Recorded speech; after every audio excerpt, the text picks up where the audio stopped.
Vale, no será habitual de que haya dos exposiciones el mismo día. ¿No? Que tenéis...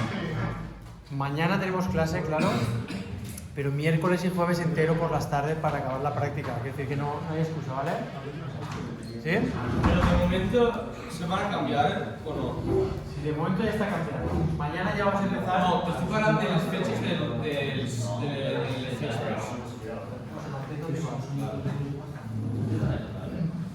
Vale, cuando tú quieras, Andrés. Vale, va. Vale, pues me presento. Yo soy André. Me llamo André Clémico. Y no sé si decir sobre qué voy a hablar o voy a mantenerlo un poco como sorpresa. Voy a decirlo, venga, los mapas mentales y las redes neuronales artificiales. Entonces, para empezar a hablar sobre ello, nos tenemos que remontar a la antigua Grecia. ¿Qué es lo que hacía en la antigua Grecia? Como en esta imagen se puede ver, empezaron a hacer y tener debates en público, además de discusiones. A medida que esto está en una actividad, ya que cuando nos retomamos a, por ejemplo, antes de Cristo, lo más habitual en las civilizaciones es que se mataran entre ellos, que no tuvieran un diálogo abierto. A medida que esta nueva actividad pues, se desarrolló, se dieron cuenta de que tenían un problema. ¿Cuál es este problema? O se dieron cuenta de la importancia de la oratoria. Es que necesitaban llegar de manera concisa y clara a otra gente. Querían explicarle qué es lo que querían decir a otra gente.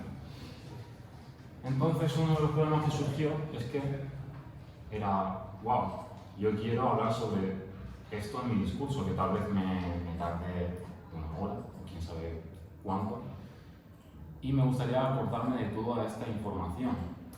¿Cómo lo puedo hacer? Ya que es mucha información que me gustaría procesar, o me gustaría regular en mi discurso. Y lo que hicieron es desarrollar muchas técnicas, y una de ellas es la mnemotecnia. ¿De qué trata la mnemotecnia? Básicamente, es un recurso en el que facilita la información que es compleja de almacenar en tu cabeza. Y eso, a ver, ¿cómo funciona? Básicamente, tú coges una información que quieres aprender y la asocias a algo que ya conoces, algo que es más habitual, algo que es más cotidiano, o algo que interiorizas. Un ejemplo de una regla mnemotécnica de cómo se decir, es el ejemplo que conocemos todos, que es lo de los nudillos. Es tipo, yo no sé qué meses del año tiene 31 días, entonces miro mis nudillos. Salto de nudillo, entre nudillo, en fin, creo que no hace falta el plástico. Esto es una regla mnemotécnica, perdón. Creo que todos habremos utilizado alguna regla. Para Sí. estudiar, para trabajar. Entonces, ¿por qué os estoy hablando de esto? Porque de esto mismo le hablaron a Tony Buzan en una de sus clases en su primer año de universidad. ¿Quién es Tony Buzan? Básicamente es este pibe de aquí. Que más tarde empezó a verse así. Que al momento que yo vi esta foto dije, hostia, no sé si debería cambiar un poco el tema de mi presentación, porque si el hablar sobre los mapas mentales me deja... Este es el, vamos a decir, inventor de los mapas mentales. Entonces, como os estaba explicando, tenemos a Tony Buzan en su primera clase, realmente no sería su primera clase, pero una de sus clases de su primer año en la universidad, en el que le explicaron la oratoria de los griegos, los recursos que utilizaban y demás cosas. Y le fascinó a Tony Buzan. Porque al igual que todos nosotros, creo yo, Tony Buzan era un frustrado académicamente, tal vez no le iba tan mal, pero lo que le frustraba es el hecho de, básicamente cómo funciona el sistema académico, es que dan toda esta información en una serie de libros, tú te la tienes que aprender, la digieres, que ni siquiera la digieres, para que en el examen las cupas todas y después lo que pasa es que dentro de 1, 2, 3 semanas o meses, años, no te acuerdas de nada. ¿Por qué? Porque te lo has aprendido de manera lineal. Entonces, por eso le fascinó tanto a Tony Buzan, nuestro pana, lo que hacían la gente como Sócrates o otras personas en la antigua Grecia. Entonces empezó a investigar más sobre esto. Investigando sobre esto, se topó con, por ejemplo, Leonardo da Vinci, que no es Leonardo DiCaprio, aunque yo muchas veces los confundo el nombre porque es fácil de confundir. Se topó con este hombre, que creo que todo el mundo lo conocemos por algunas de sus obras como la Mona Lisa, o el hombre vitruviano, entre tropecientos mil cuadros e inventos más que hizo, porque este hombre es un genio, No sé si lo dije el otro día aquí o fuera. Las personas que dominan, que son genios de muchas especialidades, muchas materias, disciplinas diferentes, se llaman polímatas. No sé si os suena esa palabra. Polímatas. Pues el ejemplo perfecto de polímata es Alan Turing, Leonardo da Vinci, Isaac Newton, ¿vale? Personas que dominan, son filósofos, son arquitectos, y muy buenos en todo. Eso es muy difícil. Okay. ¿Qué es lo que descubrió nuestro pana Tony Buzan al estudiar a Leonardo da Vinci? Que sus notas tenían una estructura diferente a los libros de texto que nos dan para estudiar. Como podéis ver, sus notas, pues a lo mejor estaban compuestos por renglones de, a lo mejor un párrafo, después un dibujo de lo que sea que quería memorizar o que quería desarrollar. Podía, aparte de escritor, no sé, era escultor, muchas cosas también era música. Entonces Tony Buzan dijo, wow, qué raro, ¿no? Además de curioso. Entonces fue cada vez más al madrigal y poco a poco se dio cuenta de que, un momento, nosotros somos naturaleza también. De alguna manera formamos parte de la naturaleza y venimos de ahí. Tú si te fijas en la naturaleza, no hay nada lineal, no hay, sino que de alguna manera todo está como mucho más esparcido, mucho más aleatorio. La naturaleza se parece de alguna manera, aunque esto es un poco abstracto, imaginarlo, pero se parece de alguna manera más a las notas como tomaba Leonardo da Vinci en sus blogs, que a cómo nos presenta la información en los libros de texto que nos dan en la escuela. Muy bueno.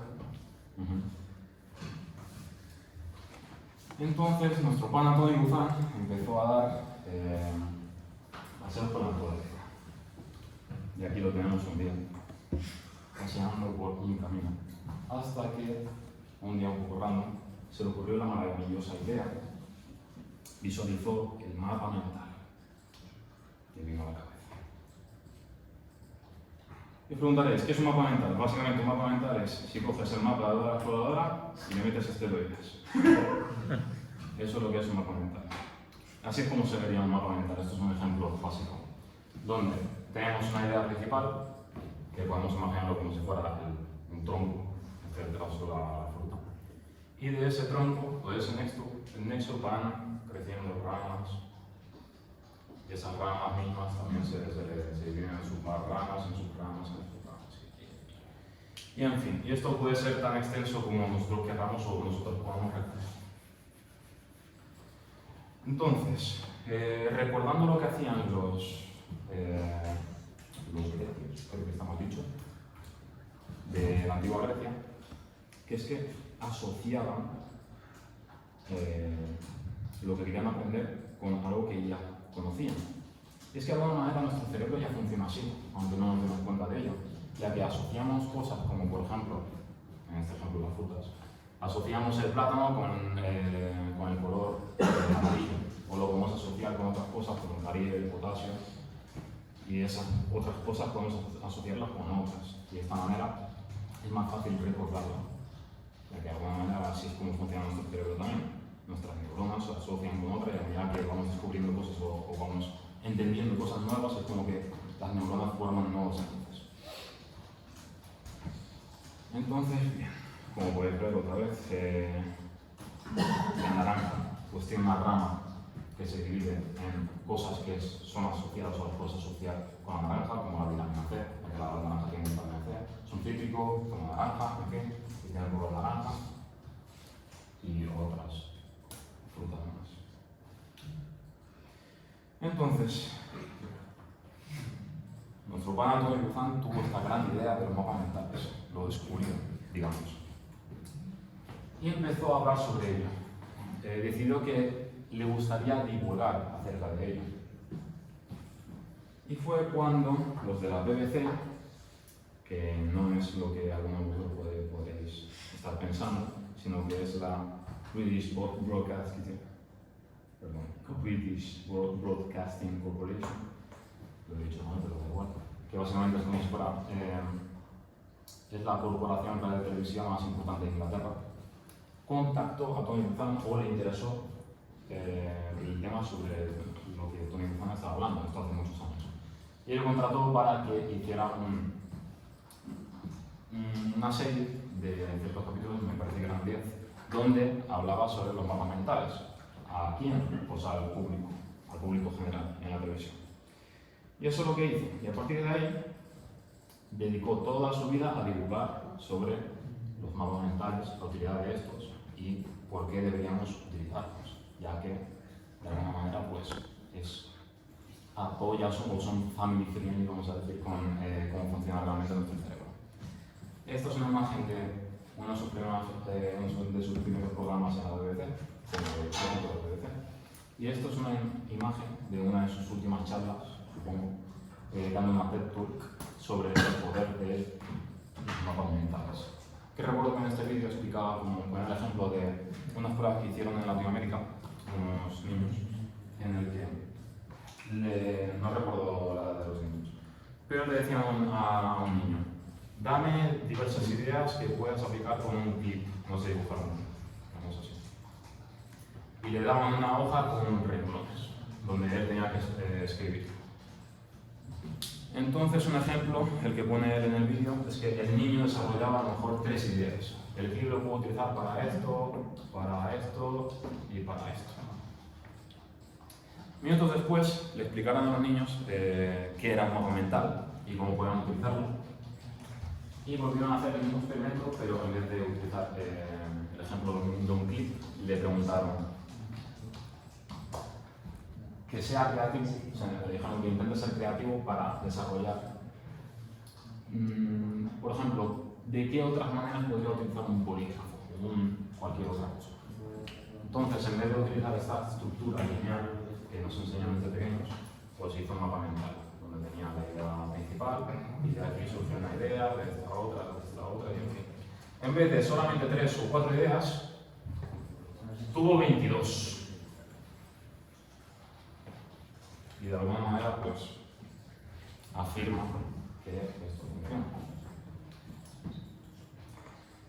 Y es que los mapas mentales son efectivos. Antes que nada, quería demostrarlo con el siguiente ejemplo. ¿Alguien se sabe la alineación de España en 2010?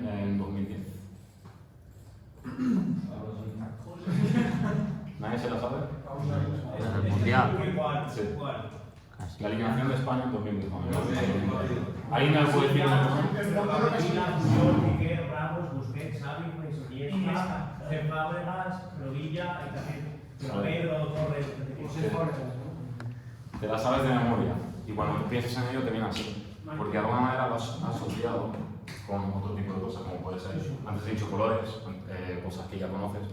Pero entonces el cerebro también asocia información con sentimientos, con, yo creo que música, notas musicales, incluso muchas otras cosas.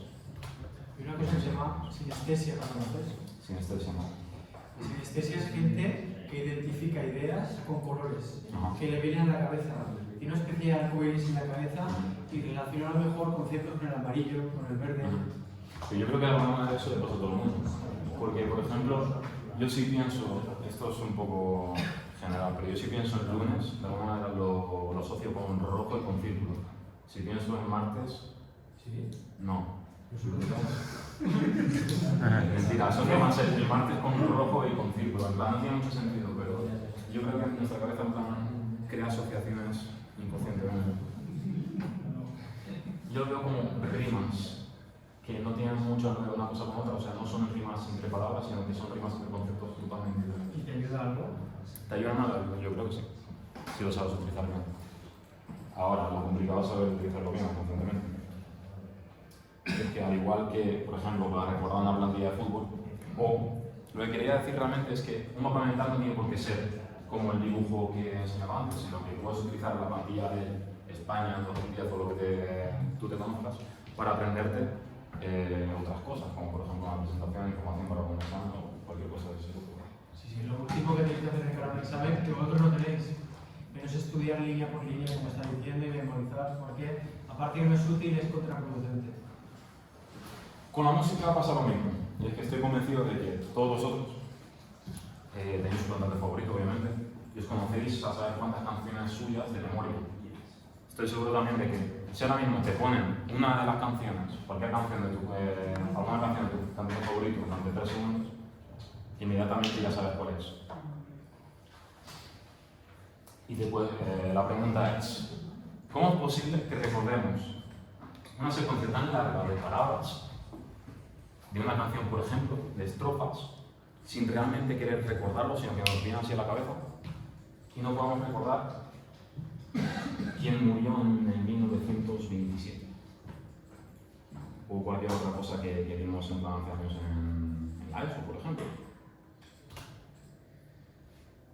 Aquí pongo el ejemplo de la música profesional, y es que aquí tenemos una clarinetista profesional que está dando una obra que se llama, que es de Mozart, que esta dura 30 minutos. Me ha tocado, ¿eh? Sí. En la que esta señora, o esta mujer, toca esta pieza sin ninguna partitura delante. Y dices, ¿cómo es posible que recuerde todas esas notas? Y dices, vale, es porque lo ha repetido tropecientas mil millones de veces. Pero es que esta señora, además de esta obra, tendrá a lo mejor otras decenas de obras que se sabe de memoria o casi de memoria, recordando solamente unas pocas notas o repitiendo unas cuantas veces, puede tocar una obra de memoria. ¿Cómo puede ser eso? No lo sabemos. Así funciona el cerebro. ¿Cuál es el problema? Que es que cuando nosotros estudiamos, si forzamos nuestro cerebro a aprender algo de manera lineal, no funciona. No sirve. Por eso digerimos toda esta información, la escupimos y después no la recordamos.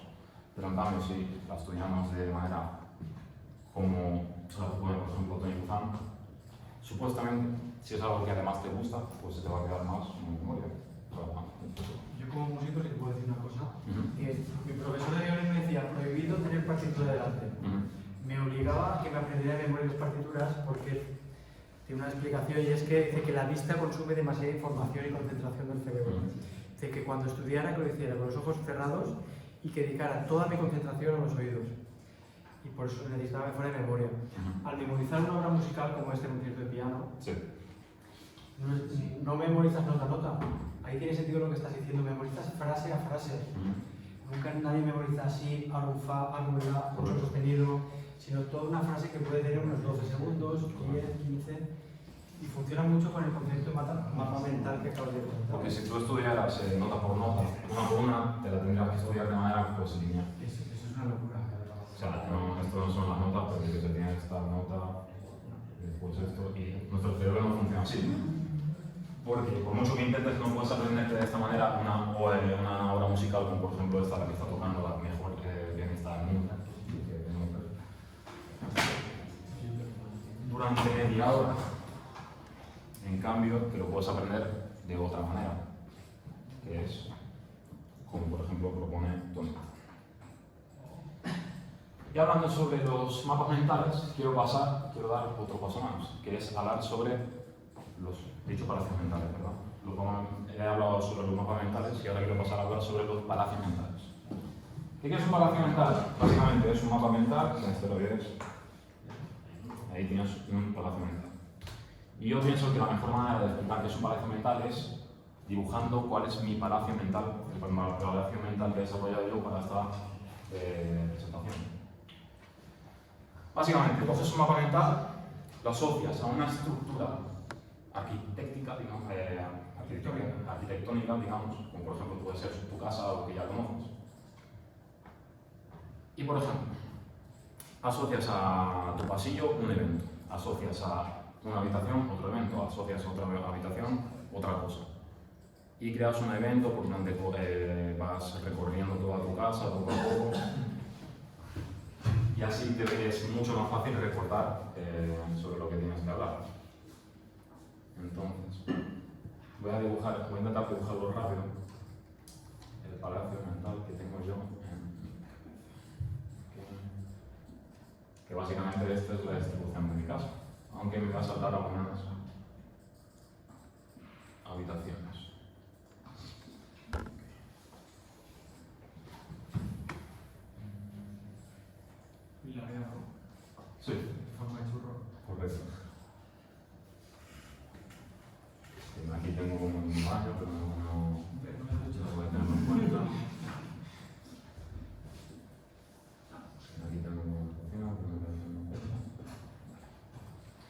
¿Cuál es mi palacio mental? El palacio mental que he desarrollado yo para esta presentación. Empiezo por aquí. Cuando voy a entrar en casa, hay una persona que me abre la puerta. ¿Quién es esta persona? Sócrates. Sócrates me abre la puerta, que es la primera diapositiva que hemos visto. Entonces, yo en el momento que veo a Sócrates abriéndome la puerta, sé que tengo que hablar sobre la mnemoteca. Vale. Entonces ahí es donde entro, la explico y demás. Paso la puerta, entro dentro. Aquí tengo una persona. ¿Quién es? Nuestro pana Tony Buzan.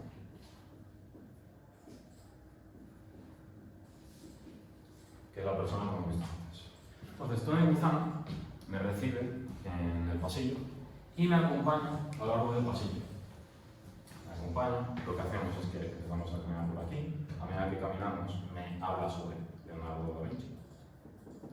Y me empieza a contar su vida, cómo fue a clase en la universidad, esto, lo otro, me descubrió, me empezó a enseñar la madriguera. Le he contactado, bueno, empezaba a pasear por la naturaleza, tuve la idea del mapa mental. Estoy escribiendo un poco.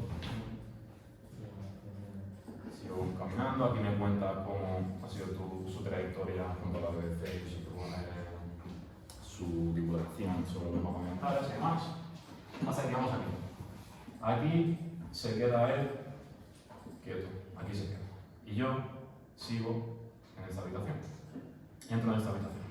¿Qué me encuentro en esta habitación? En esta habitación me encuentro con la plantilla que hemos visto antes. Los 11 jugadores de fútbol que jugaron en el Mundial en 2010, la plantilla de España. Entonces yo cuando veo eso, cuando veo a todos ellos, sé que tengo que hablar sobre lo que ya he hablado. Recorro esta habitación y aquí tengo una guitarra. Cuando veo la guitarra sé que tengo que hablar también, tengo que asociar lo que estoy hablando, los mapas mentales, lo que me ha contado Tony Buzan, con la música, que es lo que he hecho hasta luego, básicamente. Entonces, cuando ya explico lo de la música, salgo de aquí y entro a esta habitación. Yo sé que en esta habitación, cuando estoy dentro de esta habitación, tengo que hablar sobre el palacio mental. Ahora mismo me encuentro ahí. Entro a esta habitación, la recorro y aquí tengo una pizarra. Que literalmente ese es mi cuarto en la vida real y tengo una pizarra ahí. Cuando cojo la pizarra, significa que tengo que ir a la pizarra esta real. Y empiezo a dibujar con el color rojo. Aunque esto lo que no sea rojo, pero mi mente es rojo. ¿Por qué? Porque el rojo me indica que tengo que dibujar el palacio mental, ya que después la pizarra la voy a volver a utilizar. Entonces aquí ocurre algo extraño, que es que de aquí me teletransporto aquí. ¿Vale? ¿Qué significa eso? Que de alguna manera ya ha acabado mi primera mitad de la presentación. En el momento que me teletransporto, que por cierto me teletransporto con la pizarra en la mano, empiezo a caminar por aquí. Y este proceso de caminar por aquí hasta entrar a esta habitación es cuando tengo que asociar los mapas mentales con mi siguiente tema, que es lo que me toca hacer ahora. Cuando entro a esta habitación, sé que tengo que hablar sobre una red neuronal simple. Aquí es donde la voy a ver. Una vez la haya visto, lo que hago es salgo de esta habitación, empiezo a caminar por aquí, un poco complejo, pero a medida que camino, cojo la pizarra, empiezo a dibujar otra vez con el color azul.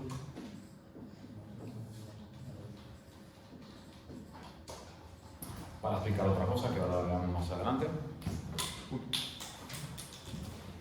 Hasta llegar a la última habitación, que este sería el comedor, donde voy a hablar sobre una red neuronal más compleja.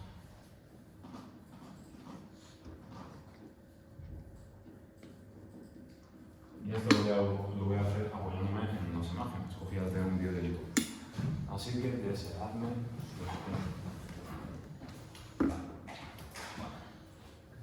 Vas a enlazar con la siguiente política. suerte. Según tu regla, Ahora mismo ya hemos recorrido todo esto y nos encontramos aquí, donde ya me he transportado y tengo que hablar, tengo que asociar el primer tema con el segundo.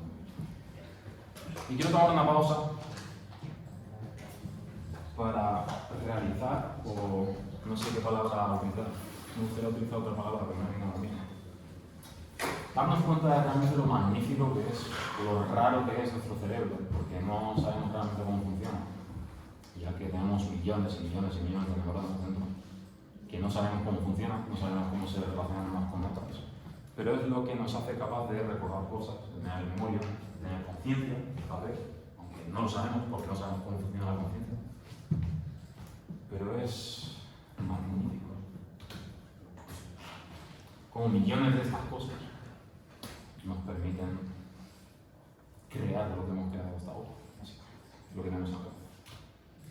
Esto, por ejemplo, lo saqué de la revista, ¿cómo se llama?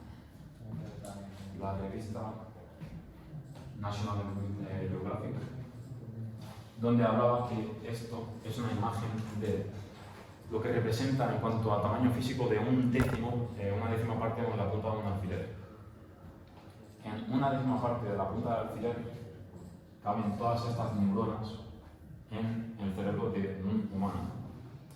Para recuperar esta imagen se ha hecho falta, o se ha utilizado 1400 terabytes, creo que me parece que eran lo que se ha tardado en procesar pues, meses y meses y meses, que al final ha resultado eso.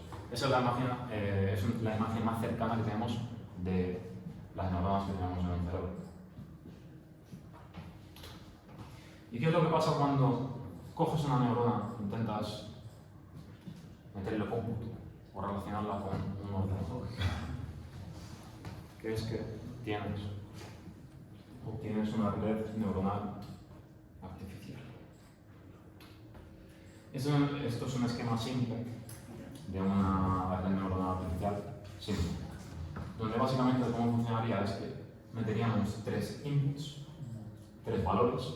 Estos 3 valores pasan a, digamos, otras neuronas y después a otra secuencia de neuronas que serían las capas ocultas. Y todo ese cálculo, porque realmente lo que pasa ahí es un cálculo matemático, nos daría un valor, ya sea sí o no, ya sea lo que sea para lo que sea que utilicemos esa red neuronal. Entonces, de alguna manera me gusta pensar en cada neurona como una neurona real, ya que las neuronas artificiales se suelen representar con círculos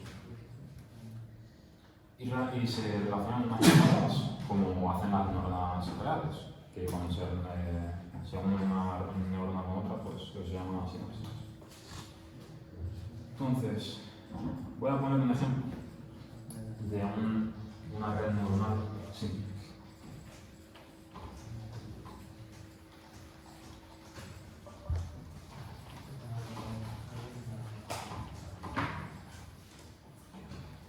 Imaginemos que nosotros queremos desarrollar una red neuronal que prediga o que nos diga si deberíamos ir a hacer surf o no. Porque teniendo en cuenta 4 valores, 4 inputs. Primero, segundo,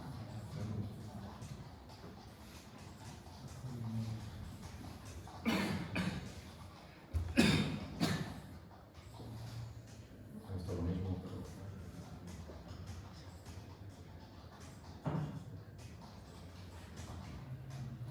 imaginemos, esto sería que será la respuesta final. Lo que nosotros queremos obtener de esta red neuronal es un sí o un no.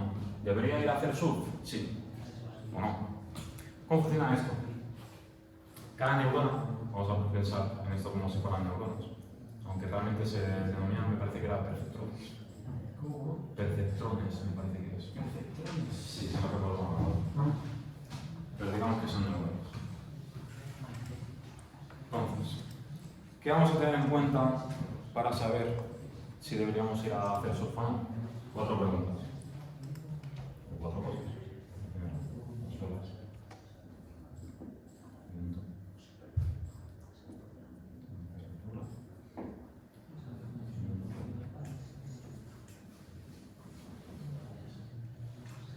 Obviamente, a la hora de tomar una decisión, nuestro cerebro pues, tiene en cuenta muchos más valores, muchos más factores para llegar a una conclusión. Pero esto es un ejemplo muy simple, porque si no, es muy complicado de... Vale, vamos a tener en cuenta para este ejercicio las horas, el viento, la temperatura y el tiempo libre. Cada una de estas preguntas, o cada una de estas preguntas va a tener un valor entre 0 y 1. ¿Qué significa esto?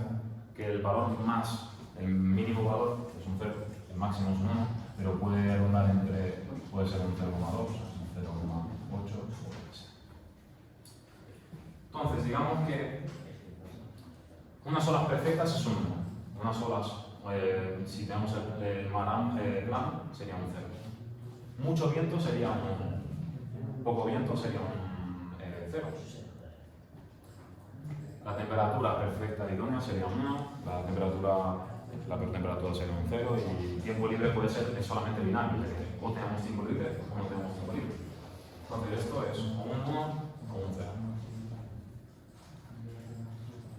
¿Qué es lo que pasa? Realmente cómo funcionan las redes neuronales es que hacen un cómputo o hacen una suma ponderada de los valores que nos vayamos a pasar. ¿Cómo funciona eso? Es como si cogiéramos todos los valores, lo dividimos entre cada uno, como si cogiéramos en plan los 4, lo dividimos entre 4 y lo que salga, pues sí o no. ¿Cuál es el problema de eso? Que es que si, por ejemplo, si lo hacemos así, sin tener nada más en cuenta, si las horas son perfectas, no hay nada de viento, la temperatura es perfecta, pero no tenemos tiempo libre, esta red neuronal nos respondería con que sí deberíamos ir a hacer surf. Pero realmente yo no puedo ir a hacer surf porque le doy más valor a si tengo tiempo libre o no que a cómo estén las horas. ¿Cómo solucionamos eso? ¿Qué es lo que se utiliza en las redes neuronales? Los weights o los pesos. Donde de alguna manera una neurona, cuando se relaciona con otra, tiene un peso o tiene una... ¿Cómo explicarlo mejor? Tiene más importancia. ¿Okay? Entonces, si yo le doy más importancia al tiempo libre, le voy a poner un weight de entre 0,1 también, de digamos un 0,7. ¿Cuánto me importa las horas? Que haya horas. O si son buenas o no. Digamos que me importa un 0,6. El viento. Si hay mucho viento, me jode. Entonces le vamos a poner un valor negativo, menos 0,2. Y la temperatura realmente me importa, pero como tengo un agujero, imagínate, pues no me importa tanto. 0,2. Digamos que hoy hace unas horas pues bastante buenas, 0,6. Viento, bastante viento, algo de viento, 0,4. Temperatura, pues bueno, un 0,4. ¿Tengo tiempo libre? Sí. Entonces, ¿cómo funcionaría esta red neuronal para darnos una respuesta? Es que la fórmula matemática de esto es coges x1 por w1 y así con todas las demás, más x2 por w2 más x3, en fin. El resultado de eso te da z. ¿Ok? Vale. ¿Qué es lo que se suele hacer también en las redes neuronales? Se les suele aplicar un bias, un sesgo. ¿Por qué? Porque tal vez, imagínate, esto me va a responder un sí o un no. Como tiene un valor entre 0 y 1, si es mayor o igual a 0,5, me va a decir que sí. Si es menor a 0,5, me va a decir que no. ¿Y si es 0,5? Si es igual a 0,5, me va a decir que sí. ¿Cuál es el problema? Que yo solamente quiero ir a hacer surf si hace unas condiciones bastante buenas, no normales, como sería un 5. Entonces yo le puedo poner un bias, un sesgo a esta suma. Por ejemplo, realmente lo que más puedo, el máximo valor que puedo tener es 0,2. En caso de que esto sea perfecto, esto sea perfecto, esto sea perfecto y esto sea perfecto. ¿Qué significa eso? Si esto fuera perfecto, esto sería 0. Si esto fuera perfecto, esto sería 0,6. Pero esto 0,2, esto 0,7. Básicamente tendrían un 1,5. El valor máximo de esto sería un 1,5. Y el valor mínimo sería donde esto es una mierda, esto es una mierda, esto es una mierda, y un montón de viento en el 0,2. Entonces, ¿qué es lo que pasa? Que yo tal vez quiera que me diga que sí, que voy a ir a surfear, solo si la condición, como he dicho antes, es muy buena, no de la mitad para arriba, sino que tal vez solo es eso. ¿Cómo soluciona eso? Aplicándole el bias. ¿Cómo se le aplica el bias? Pues poniéndolo en una revista. En el que tal vez el reste es 0,4. De esa manera no funciona. Otra cosa que se le aplica a las redes neuronales es una función que al principio se le aplicaba a la sinoide, que hace como algo así. Donde, en caso, esto es un ejemplo muy simple, donde el máximo valor es 1,5 o el mínimo es un 0,2. Pero imaginamos una red neuronal normal, que es multiplicado esto por millones de neuronas y muchas más relaciones. Entonces, para calcular eso necesitas saber todos estos, hay muchos valores diferentes, entonces la suma se te puede ir a un número mucho más grande. Entonces tal vez te interesa que si tienes un número muy pequeño, muy negativo, o un número muy positivo, que suma final, la pasas por esta función para que te dé solamente entre 0 y 1, ya que si fuera este valor, pues esto te lo va a dar. Explicándolo de manera muy simple. Que bueno, la fórmula matemática de esto es esta de aquí. Entonces, para averiguar qué sería la Y, la fórmula final sería Y es igual a 1 elevado a menos z. ¿Qué sería z? El z sería el resultado de esta operación, en la que multiplicamos esto por esto, más esto por esto, más esto por esto, más esto por esto. Menos el sesgo, si le aplicamos sesgo, en este caso tenemos una planta, pero sí que se hace. Y a eso le pasamos la función, esta función. El ejemplo que he puesto, que me parece que me he equivocado en algunas cosas, pero no.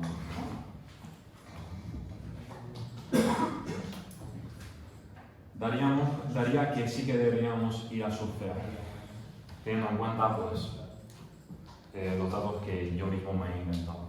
¿Okay? ¿Cuál es el problema de las redes neuronales mucho más amplias o las que no son simples? Que es que los sesgos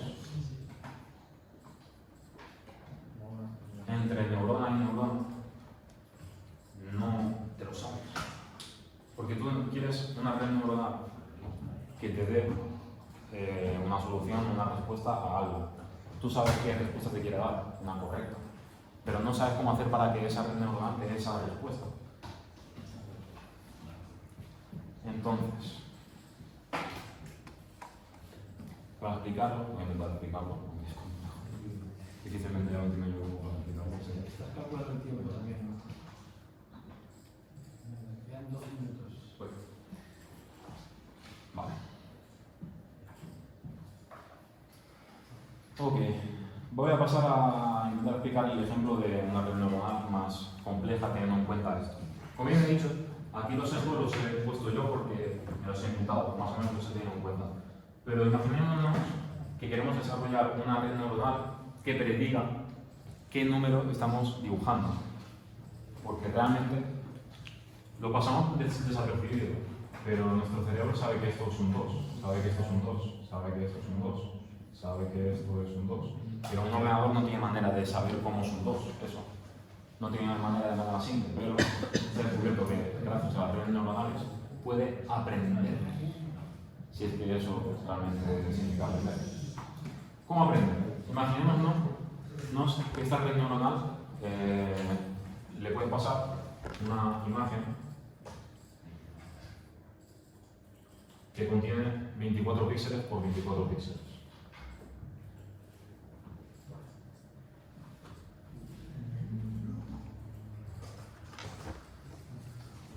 En el que tú tienes dibujado, pues, como en ese caso, un 2 de esta manera. Entonces, pensemos en cada píxel como una neurona única. Aquí está representado de esta manera, porque 24 por... perdón, mentira, no es 24, es 28. 28 por 28. 28 por 28 da un método de 784. Entonces tendríamos 784 neuronas únicas en la primera capa, donde cada neurona puede recibir un valor entre 0 y 1, como en este caso también. Como si fuera una matriz de píxeles de una televisión. Sí. Recibe un resultado entre 0 y 1, donde 0 sería negro absoluto, 1 sería blanco del todo, dibujado del todo. ¿Por qué hay diferencia entre colores? Porque tú, si quieres dibujar algo en píxeles, para que se vea de manera smooth, que no sea muy recta, necesitas tener como unos píxeles que estén más difuminados o más grises que otros. Eso es lo que da la forma más curva. Y eso es lo que entiende cada uno. Entonces, en este ejemplo tenemos dibujado un 9. ¿Ok? Y todos estos píxeles están negros y todos estos píxeles están blancos. ¿Qué es lo que haría o qué es lo que nos imaginamos que una red neuronal hace para entender que eso es un 9? Al principio, una vez desarrollamos por primera vez esa red neuronal, nos daría un valor totalmente aleatorio, porque no tienen ni idea de qué es eso.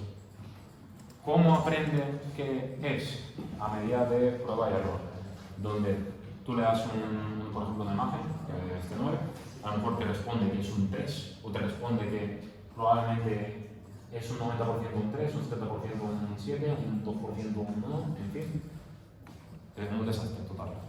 Entonces tú lo que quieres hacer es enseñarle que eso es un 9. ¿Cómo lo haces? Mediante otra función o otra medida que es path propagation, pero no voy a entrar en eso. En fin. De alguna manera le dices tú, no, ordenador malo, esto no es un 2, esto es un 9. Y él mismo se regula los weights o los pesos entre la relación de cada neurona. ¿Cómo lo hace? Dios sabe. Pero poco a poco, si lo hace de una manera, pues se va regulando de tal manera que es cada vez más preciso.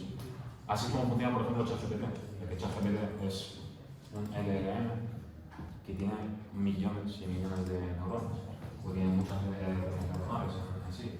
Y poco a poco va aprendiendo de los errores o de interactuar con el público. Y poco a poco se va refinando a sí mismo, pues ajustando esos weights y esos valores que tiene que tener en cuenta. Entonces, ¿cómo nos imaginamos que esta red neuronal funcionaría, por ejemplo? He dicho que cada neurona aquí representa un píxel. Entonces, lo que tendría sentido es que la siguiente capa fuera, por ejemplo, aquí tenemos una capa de 16 neuronas, la siguiente es otra capa de 16 neuronas, y la siguiente ya es el output, el resultado que queremos obtener. Si nos fijamos realmente los números podemos dividirlos en partes. Por ejemplo, el 9 lo podemos dividir en esto más esto. Un 8 también lo podemos dividir en esto más esto. Entonces la máquina de alguna manera podría aprender a asociar esas formas con otras formas. Por ejemplo, si paso por esta capa y esta neurona tiene esa forma, entonces y se activan los píxeles que un 9 supuestamente tendría que tener activados por esa zona, entonces se va a activar esa neurona.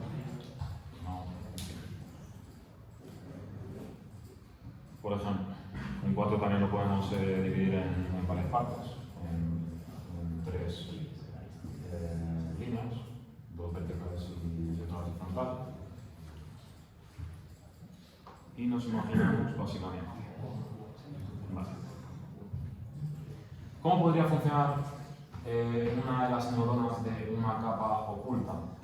Por ejemplo, digamos que esta neurona tiene este valor dentro, donde esto nos podría servir para identificar un 7 o un 2 tal vez no, pero digamos que esta neurona específicamente se utiliza, se utiliza para identificar un trozo de un 7, que si después coincide con la siguiente neurona que identifica pues, esta forma, lo más seguro es que al final salga que es más probable que sea el número 7, ya que al final lo adivina, no lo sabe realmente, sino que es más como matemática. Va por probabilidad. ¿Cómo puedes hacer que esta neurona se active? Pues cogiendo las neuronas, que básicamente estos píxeles de aquí, de cada píxel que he dicho que es una neurona, dándole un peso grande con esta neurona de aquí y cogiendo los píxeles de alrededor, dándole un peso negativo, donde si tienes un 7, pues esto te va a sacar mucho más. Estas son las neuronas que identifican pues, estas partes, van a estar en verde, digamos que esto está en rojo porque no hay nada dibujado.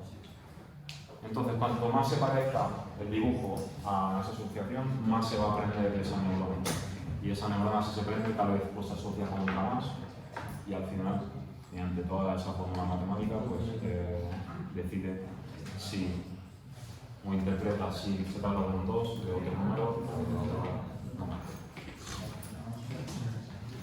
Entonces, realmente esta función ha quedado es un poco vieja. Ahora he visto que se utiliza más una que se llama APREL, que es algo así. Donde tú todos los valores negativos los tienes en 0, porque no te interesa si es un valor negativo, pero en cambio si tienes un valor muy positivo, pues te interesa ver cuanto más positivo sea, mejor, porque de esa manera pues, digamos que esa neurona, si tiene que ver con esos píxeles, se prende aún más. Entonces está más segura de que se trata de ese número de celular o de lo que es la que estamos hablando. Y ese ha sido mi intento de explicar las redes neuronales.